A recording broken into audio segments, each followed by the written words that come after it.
All right, everybody. Welcome back. Let's shake off all the negative energy that you might have accumulated around you. I know I've been doing that with Ula lately. Today, we are going to dive into this amazing topic that I think is going to give you guys all some amazing relief, which is, I want communication, but I won't communicate until you communicate with me. Honey, explain this one.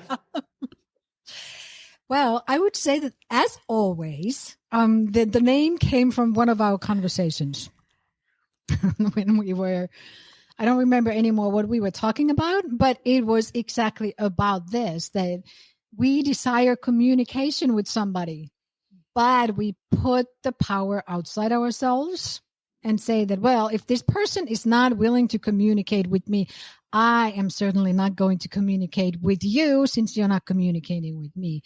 Even though this other person might not even know that you want communication because you haven't communicated that you want communication. Totally. I love it. And before you beat yourself up, because that's usually my first place of like, oh shit, that's what I do. And oh my God, no, I feel bad. It's so typical that we do this because we spend a lot of time in our heads creating these scenarios about our dynamics with other people, and then thinking in these make-believe scenarios that the other person should know. And if they loved us, if they understood us, if they saw us, then they would naturally give us these things that we're desiring. But all that does is take you further away from the opportunity and I think responsibility that you have to create your own way of meeting your own needs. And Ula and I actually did a recent reel on this. We created our first timeout short. So these are little skits and role plays that we are now creating that you can find on Instagram that just shine a really humorous light on the ways that we do this whole human thing and how we end up kind of making life a lot fucking harder for ourselves because we just get so stuck in this belief that we're not lovable and that people don't want to be there for us. So I want communication, but I won't communicate until you communicate came from actually, I think, a conversation about some needs that I had, and how I wanted those needs met by somebody else, but I felt in my mind that the other person needed to make that first move. So let's start here, honey, because now that I have perspective a little bit more, what I immediately go to is how all of this process of ruminating in our brains and wanting something in a relationship, but not asking for it and expecting the other person to bring it to us, all of that we can judge a million different ways. We can give labels to it, but at the end of the day, at its very essence, all it's saying is that we have a desire that we don't know how to meet for ourselves because we're afraid that if we actually ask for our desire to be met or go after our desire, that we're not going to receive it. And this is actually a bigger conversation about how often we don't believe that our desires can actually come true for ourselves. Mm-hmm. And that goes even deeper to the big issue that people believe is that they are not worthy of receiving their desires. And I mean, it can be as simple as, I want to go for a walk with my next door neighbor. You can create a shit show out of that. You know, they don't like me. They never invite me to their parties, but I really want to go for a walk with them. But then, no, I don't know. They probably don't want to go with me. So you go into this kind of crazy loop in your head and you create all these crazy scenarios because you don't believe, in the deepest essence, you don't believe that you are worthy or deserve your needs to be met. Mm-hmm. And it all comes back to you, like yourself. And really, this I want communication, but I won't communicate because you're not communicating, comes down to, I don't believe in myself that I am worthy and deserve this, which is sad. Especially since, like, I can say that 99% of the people out there do this because we learn this. We keep learning and learning this, and then we don't have to. We can actually unlearn this way and find another way. Mm-hmm. And one thing that will be helpful in this process is to recognize that a part of what you are asking for is to feel safer.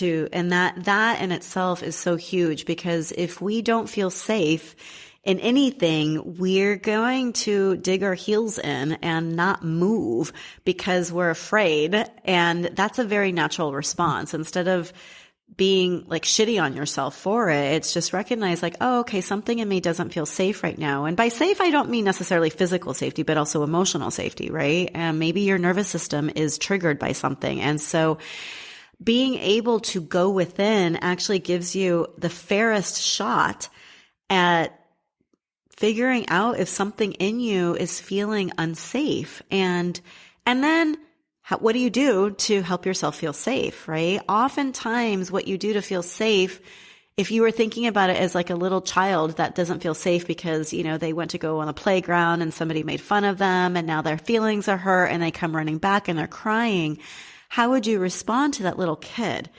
You wouldn't analyze with the child why these kids are bullies and what kind of families they came from and how we live in a system of bullying and how bullying is really a sign that they're hurting inside and how really as a child that got hurt by it, you shouldn't be hurt. But let's talk about what hurt emotions means. We do this to ourselves, right? In our brain. It's not very soothing.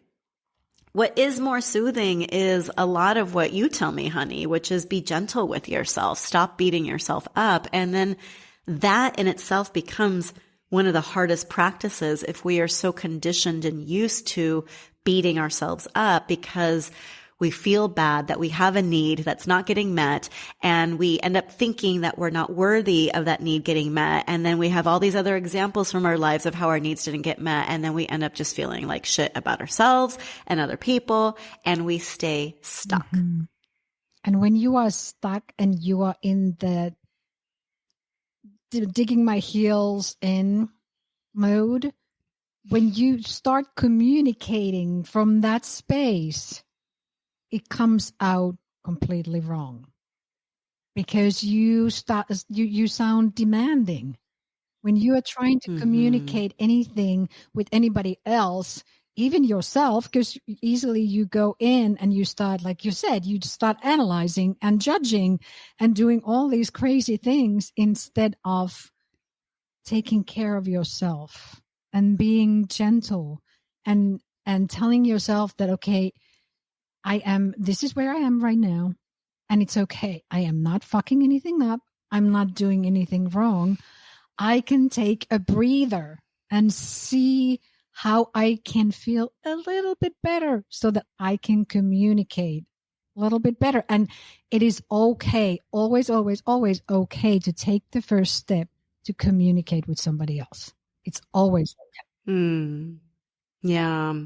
And this is something that you're going to need practice with because I know we've actually talked about this. I feel like in the spiritual communities and even personal development, there's a way that we get taught indirectly or misinterpret. Maybe that's a fair thing. We misinterpret that these messages around getting to the place of feeling better or recognizing that everything outside of you is of your own creation and it's all a mirror. And so you need to shift your energy inside and then emit that energy out. And then everything around you outside of you will shift to that energy. It can imply that you just need to get over it. And you just need to, be happy and put a smile on your face, and feel good means you don't address whatever the situation was where you wanted communication. And this is where I think a lot of folks are pretty shitty communicators, and not because they are trying to be shitty, but they don't know that actually there is an opportunity to still communicate even if you feel resolved about it, it is an opportunity to deepen intimacy with another person. And that can only really happen if you feel safe within, or if you start with something that allows your nervous system and your brain to recognize that you're not in danger, that this other person is safe, that you are safe, that you have the right, the ability, and the knowing of how to step into asking for what you desire, and that that's okay. Even if you haven't experienced it before, maybe you've been let down constantly when you ask for your desires. It still doesn't mean that that's the only template available for you. So from that regard, you can see that it's so important to create some internal sense of I'm good, I'm safe.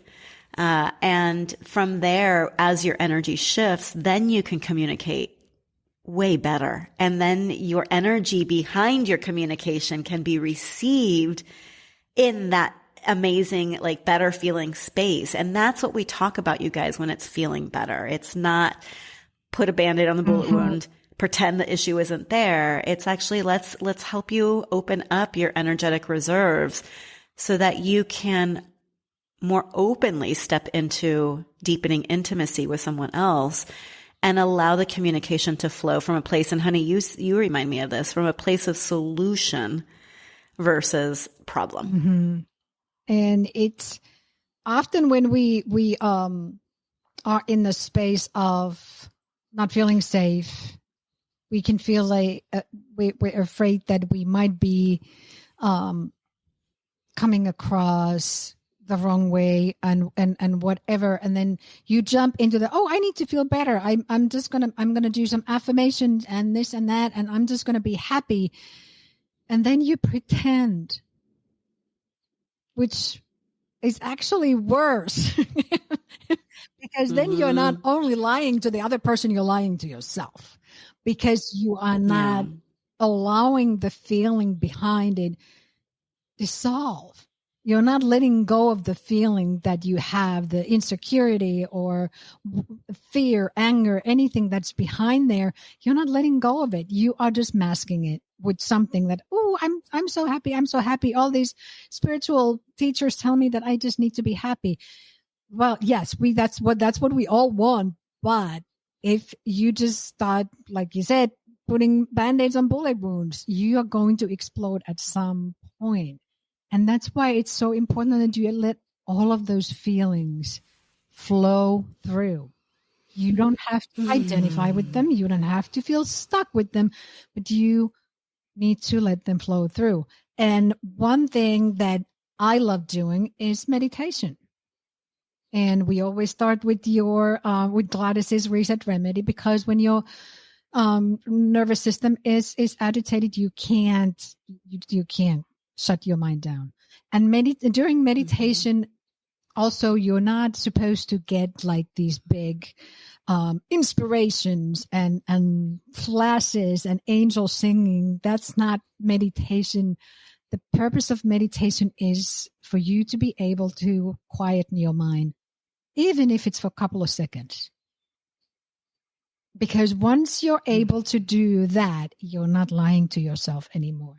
That is where you feel better. For those of us that have had a hard time with meditation, because I've been one of them, and I know that in the moment when I'm feeling super crunchy or I'm super hard on myself, meditation has felt like the last thing that I can do, right? And so one thing that has been helpful when meditation feels almost like too much of an open canvas in some ways, right? Because we're so full and packed in our brain, is to give yourself the space to unpack what's in your brain. And it's interesting because journaling has been coming up a lot lately in my sphere in various ways. And we're actually in the process of creating some amazing reflective prompts and exercises for folks. And one of them is really being able to do what's a brain dump, is literally like write down everything that you feel unsettled by, that you feel upset by, whatever it is that just it does not feel resolved.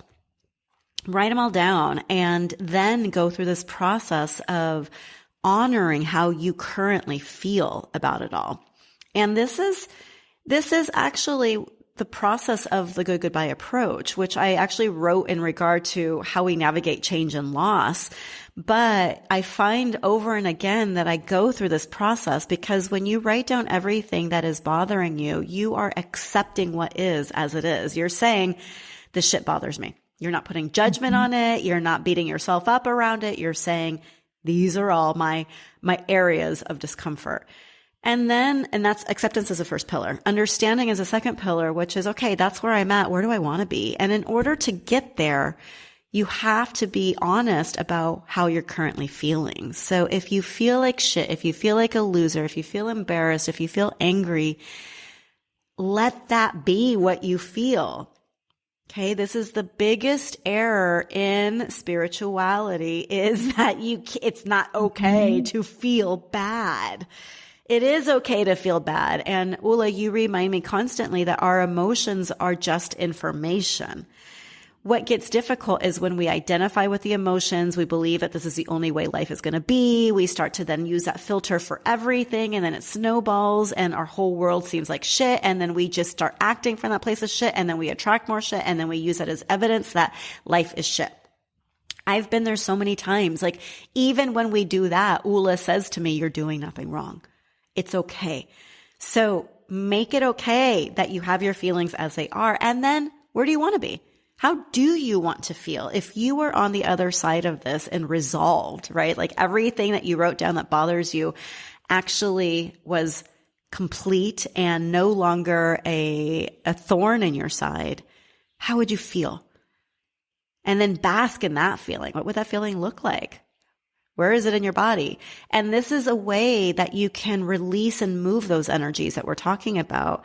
And more, you guys, what I'm finding is that this becomes a little bit of the pre-work. I don't want to call it work, but kind of just like a pre-cleanup to then being able to use meditation much more profoundly. Well, honey, I haven't told you this, but in this last handful of days, when my mind is going nonstop, whether I'm going to bed or I'm waking up in the morning, and I do my whole mental process of trying to like break it all down and analyze and just honor what I'm feeling, but then I feel like shit about that, I have actually just stopped and breathed and focused on my breathing and reminding myself that this goal right now is just to let my brain pause, which is what meditation is.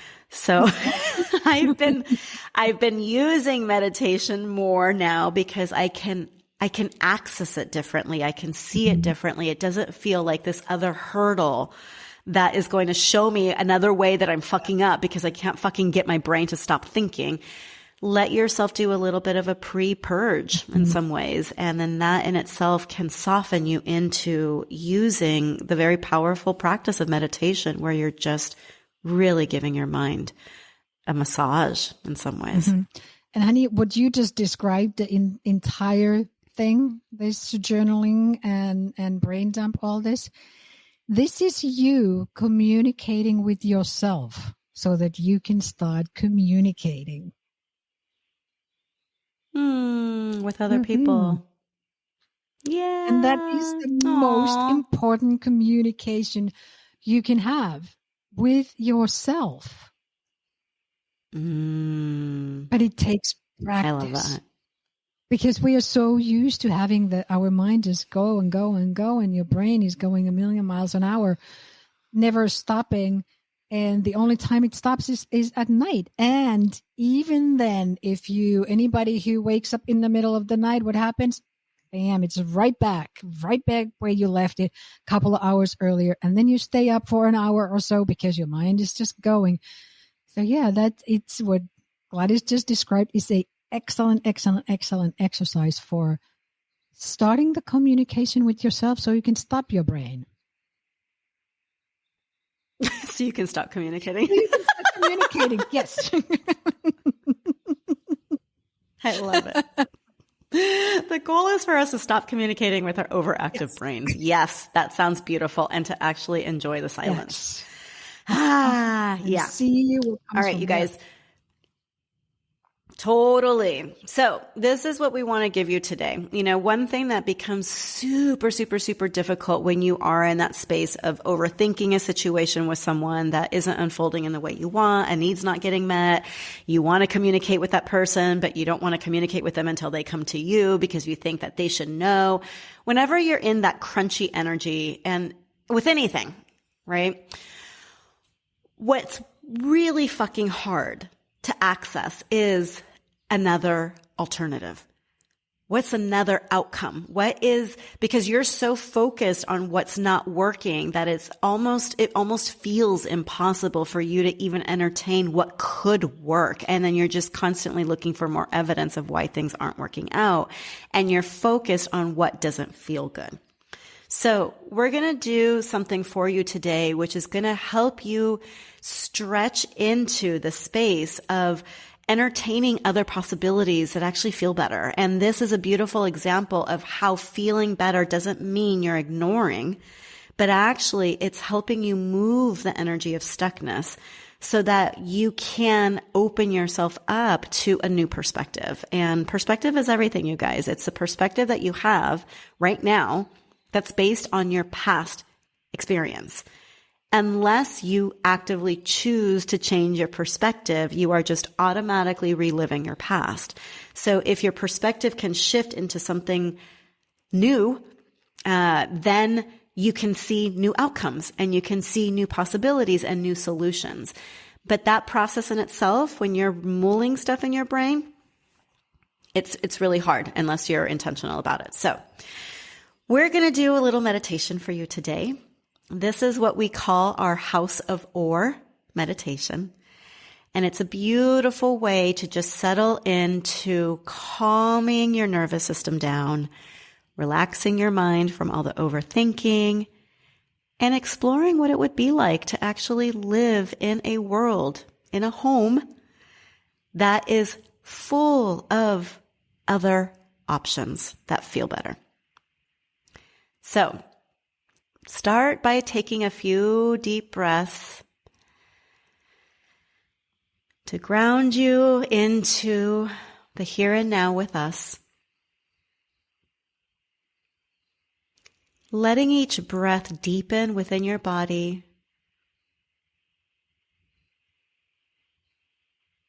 And feeling your body slowly settle into your seat.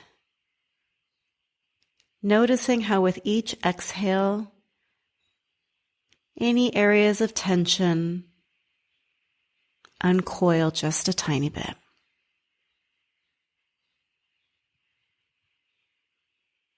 And as you find a rhythm for your breathing that feels more expansive and nurturing, allowing your body to melt just a little bit more with each exhale, begin to repeat the reset remedy by saying to yourself, I am safe, I am secure, I am protected, I am loved.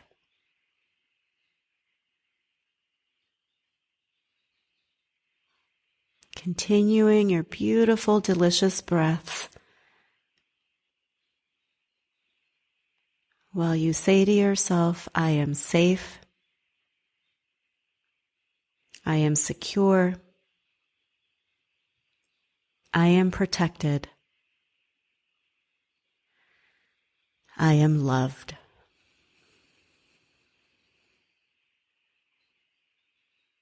Each time you repeat these phrases, you feel the realness of these statements. Saying, I am safe, lets your nervous system unfurl.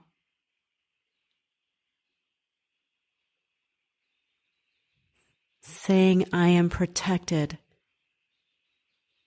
gives your brain permission to stop looking for danger. Saying, I am secure, gives your body a sense of coziness. And saying, I am loved, allows your heart to gently hold you in this moment of neutrality.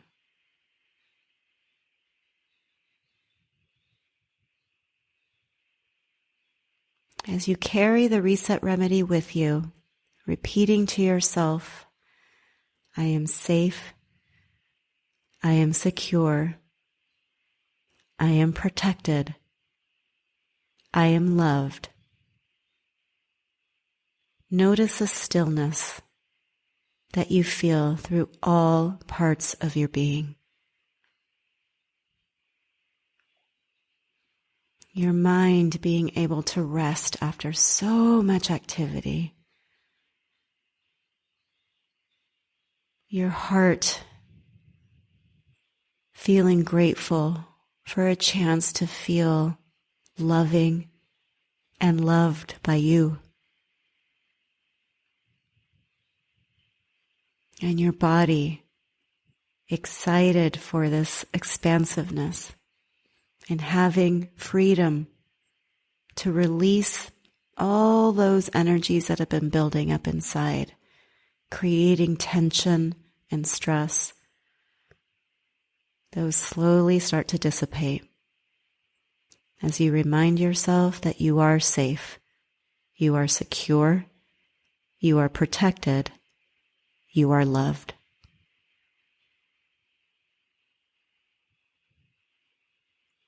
As you savor this deliciousness, imagine yourself walking up to a beautiful home.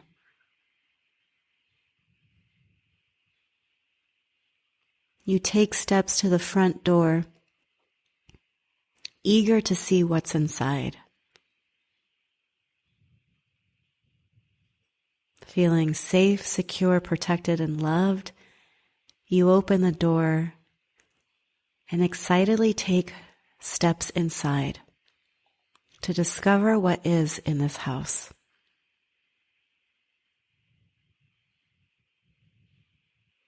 As you walk through each room, you notice that there are piles of stuff in each corner of each room. Stuff that's been accumulated, likely over years. Stuff that doesn't seem to have a place in the rest of the home, but somehow is there.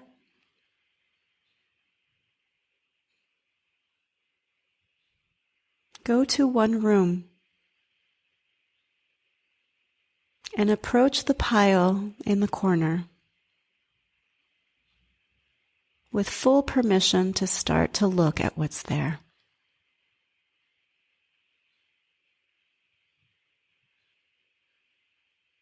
As you start to look through the pile of stuff, you notice that these are all situations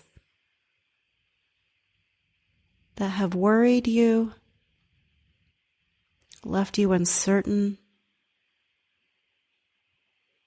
that feel unresolved. Each piece you pick up represents maybe a conversation that you had that didn't feel good to you, a need you have that hasn't been met, a situation with someone that isn't unfolding the way you desire, a fear or a worry about how things are going to unfold in the future.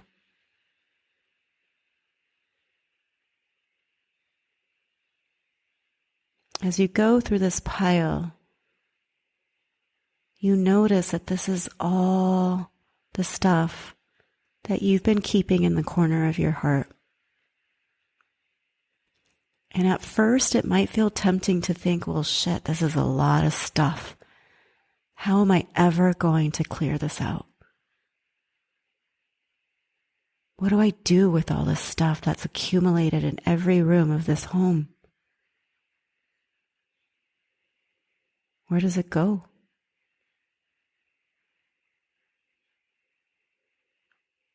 Notice the feelings that come up as you acknowledge the pile of unresolved energies that you've had.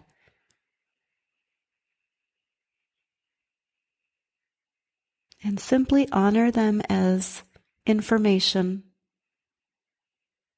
of what you really desire.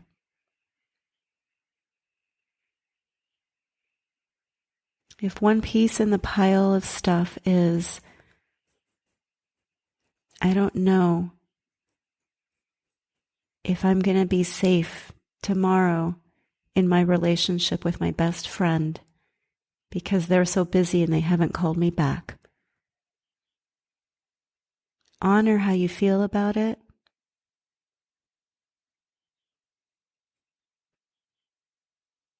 Notice how that feeling settles through your body.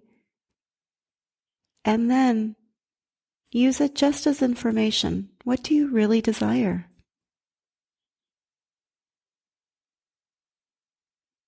And as you ponder what this emotion is telling you about what you genuinely desire, Ula is going to guide you in how to expand that desire and where to take it so that this pile of stuff starts to move through into its rightful place, allowing you to feel more freedom in each room of this beautiful home that you are exploring.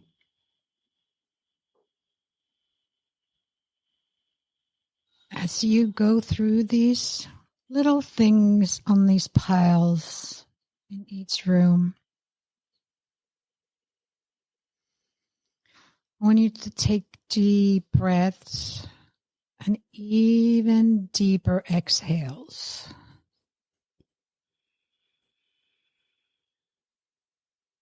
Let the exhales be expansive. Let them come out with a sound. Let it go.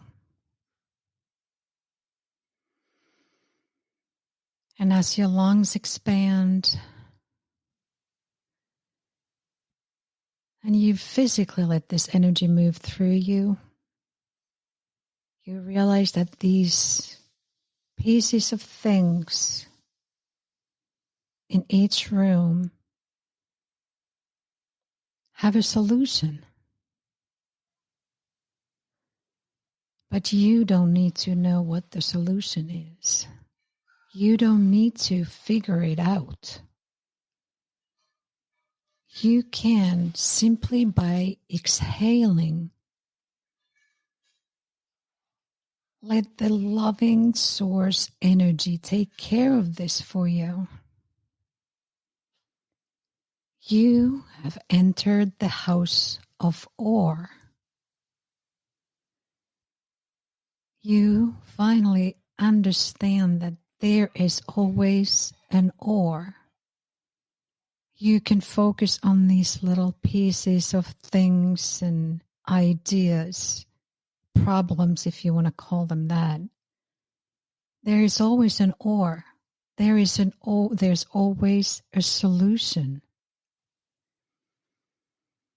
And with each exhale, the energy keeps expanding. It becomes more and more playful.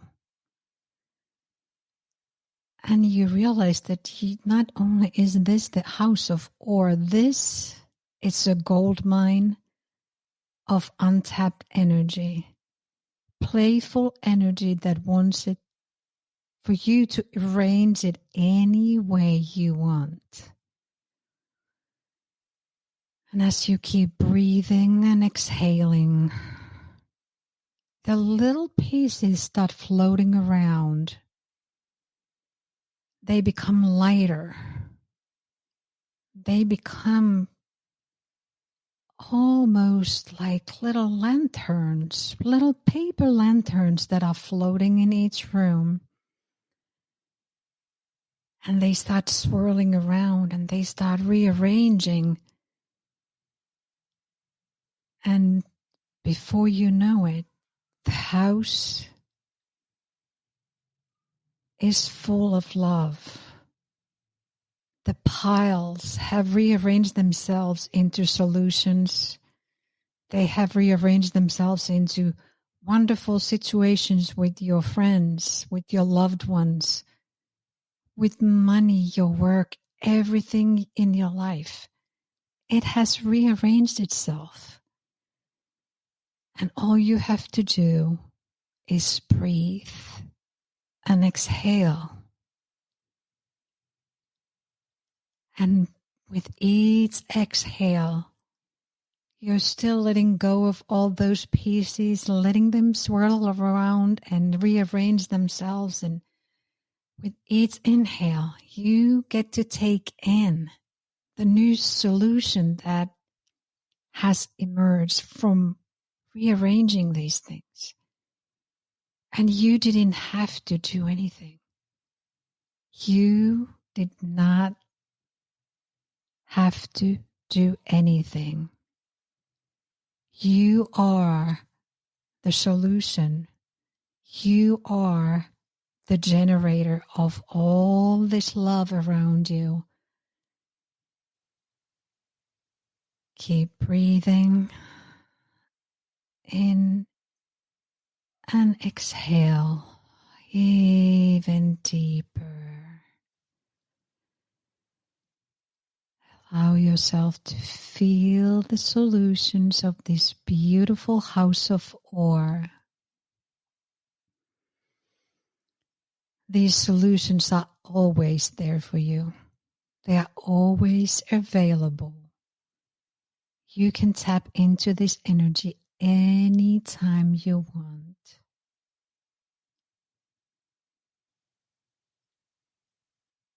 And with each inhale, I want you to breathe in more and more of this love.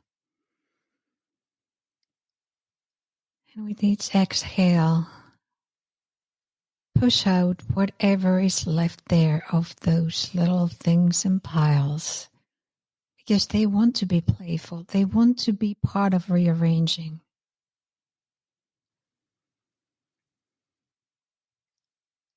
And as you feel fuller and fuller with love, you are ready to walk out of your house of ore for now. And Gladys will guide you how to come back to this very moment. As you slowly walk out of the house and close the door, take a moment to look back at the house and give a big thanks for everything that you discovered inside. The piles of stuff that have been accumulating in the corners of your heart, the emotions that these piles brought within you that gave you information as to what you really desire, and the ability to practice shifting from what these piles are telling you you don't want to seeing those piles of infinite solutions.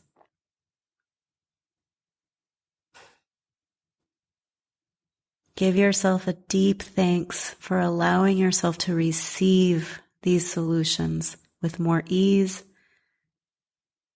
giving yourself permission to step out of that feedback loop that tells you how things are not working out, and enjoying this delicious ease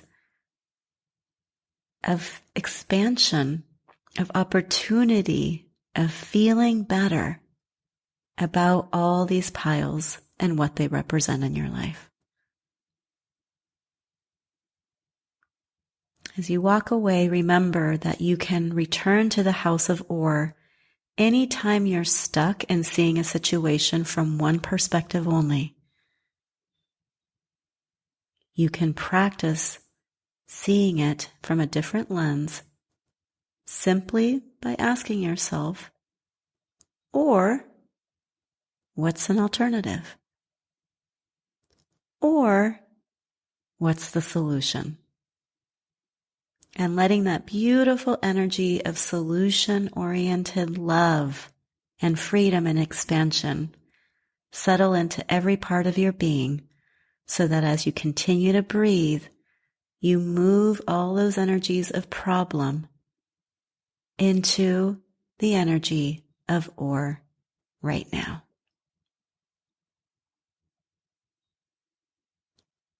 Slowly start to ground back into your body in the present moment, taking this beautiful gift of a quick shift in perspective with you, and feeling the excitement that in any moment you can look at things differently by saying Or. And as you get ready to open your eyes, allow yourself the grace